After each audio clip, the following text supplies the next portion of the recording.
Well, myself and Wayne are really delighted to be hosting the NHF Board Excellence Conference on the 1st and 2nd of February in Manchester. It's going to be really, really great. A real opportunity for us to come together face to face to discuss some of the many challenges that the housing sector currently faces. So we both look forward to seeing you in Manchester on the 1st and 2nd of February. Wayne, there are a number of challenges facing us in the sector. What would you say are some of the things that are forefront of the minds of those of us that are board members? I think the key issues continue to be around our relationship with our customers, how we deal with the increasing level of legislation affecting things like health and safety, but also more particularly how we address the associations over recent times. And that runs not just for customers, but also for stakeholders as well.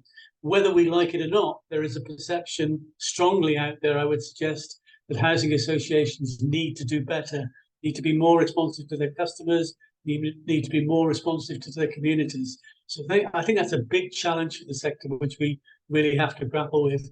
And I think overlaying all of that is the issue about how we make our businesses sustainable in the longer term against a backlog of a rent model that's been at best haphazard over recent times, but also, as we all know, the increasing pressures of increasing interest rates and inflation affect our customers as well.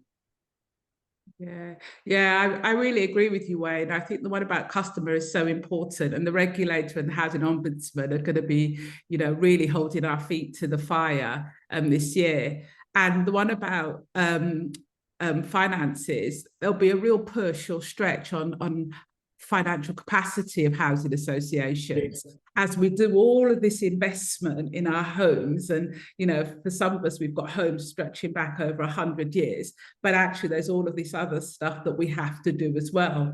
And it's how do you square that circle?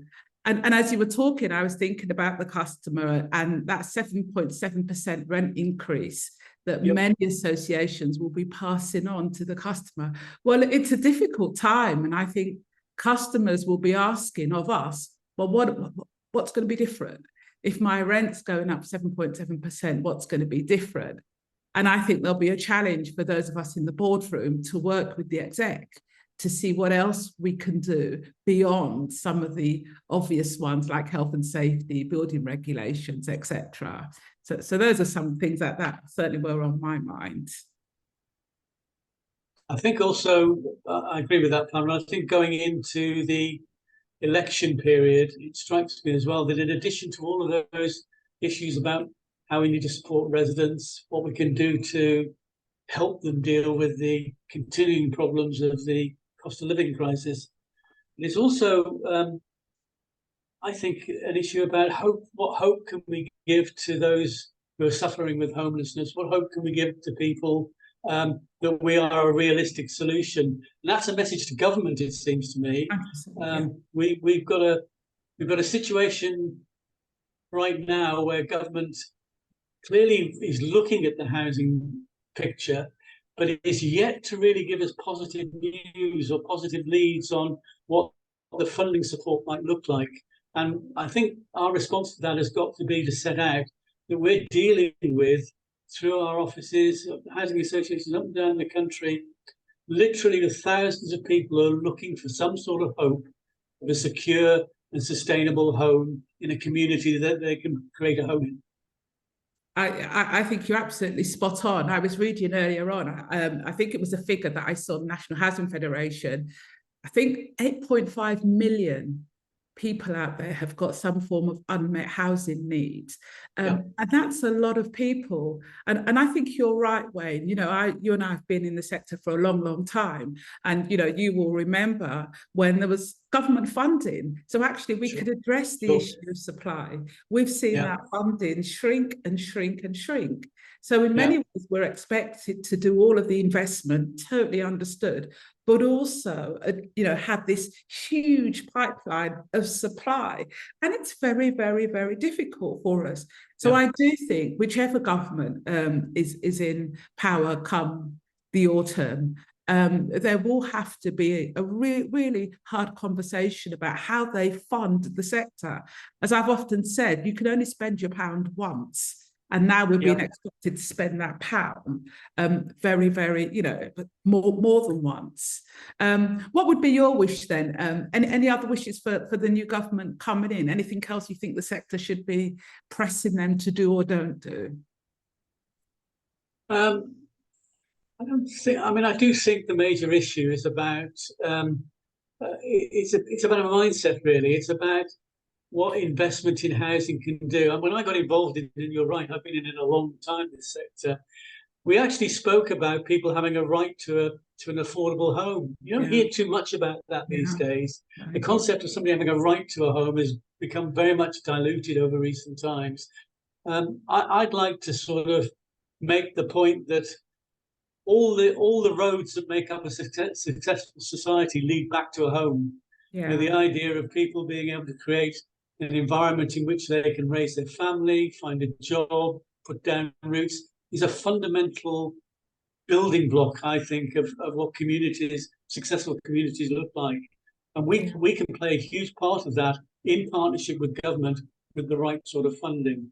What we haven't got is that commitment from either shade of government or political party, should I say, at this time.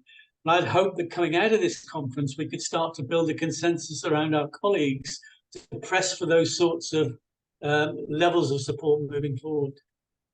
Yeah, I totally agree. And I heard a comment about, well, it's not that difficult to own a property. Well, it's very, very difficult, isn't it? Because, people, they can't afford to save with the cost of living being what it is. Rent, I've never seen rent at the extortionate rates that they are currently. And buying a property is just out of reach for so many people. And finally, housing appears to be on the agenda of both political parties. And I hope it's genuine. I hope that this is not just a political wheeze to get us to vote for them, but actually they really realise and appreciate that funding is absolutely needed. And I'm really glad that the NHF and others are lobbying and continue to lobby government so that we can get some of that much needed funding. So I think that it's difficult for the boardrooms at the minute, and there are a number of very, very, deep and meaningful conversations that are happening. I'm really glad we've got the regulator for social housing at the conference and also the housing ombudsman. No doubt they'll continue to keep the pressure on. So for me, it's really exciting that the conference will be about collaboration and networking. There's not a single solution to the problems we face as board members. And I think now more than ever, we have to come together and not just share ideas, but who knows, maybe share resources as well that we used to do back in the good old days. So that's something that I'm looking for from the conference. Well, what are you looking for out of the conference, Wayne? Well, I'm hoping the conference will provide some thinking time for people, Pamela, really, to take back into their organisations. Many of them will be looking at reviews of their corporate strategy moving forward. And hopefully the ideas we've spoken about and the sort of aspirations we have for the way we want to work in the future will be featured in those plans. But you're right, I think more than ever, we need to be speaking as far as we can with one voice. We're a very diverse sector, which sometimes makes that difficult. But the one thing we share, I think, is a commitment to want to try and find solutions for people in need. So I think this point about how we can do that in partnership with whatever government we have next year is a really important part of that. Yeah, 100%. And, a plug for board diversity. I think the solution around having lots of different perspectives in the boardroom, and you'll know as board chairs, and there'll be many board chairs that will come along to the conference. One of the key secrets will be ensuring you hear lots of different voices in the boardroom, because I think, you know, boards can't just rely on the same ways of doing things. They have to make sure those different and diverse perspectives are in the boardroom. So I'm and really how we get the resident voice into that discussion 100%. as well, Pamela, is going to be key to it, isn't it? Absolutely. You know, yeah. we can do that in a number of different ways, of course, but one thing it seems to me is we've got to be better at that, much better at it. 100%, Wayne, and like you and I will remember the days when the residents' voice was front and centre of everything we did in the sector. And over the past few years, it's slipped away. We need to, you know, boards need to find new and different ways of engaging with the boards. And I'm really excited, and I hope some of those ideas come up at the conference. So, yeah, Wayne, over to you to tell us a bit more about the conference. Well, the conference, I'm hoping, will be a unique opportunity, as we've said, to discuss all the current pressures that we have around us. And I'm really looking forward to engaging with our colleagues on that. It'll be very interactive. There'll be plenty of time for networking with colleagues, plenty of time for discussion about all of these issues. So, yes, really looking forward to seeing as many people there in the beginning of February as we can. The conference, I think, will be timely for all sorts of reasons, not least the general election that will appear at some point in the next 12 months. So I'm hoping lots of people come along and help us in our discussions. Brilliant. See you there, everyone. Bye-bye. Bye-bye.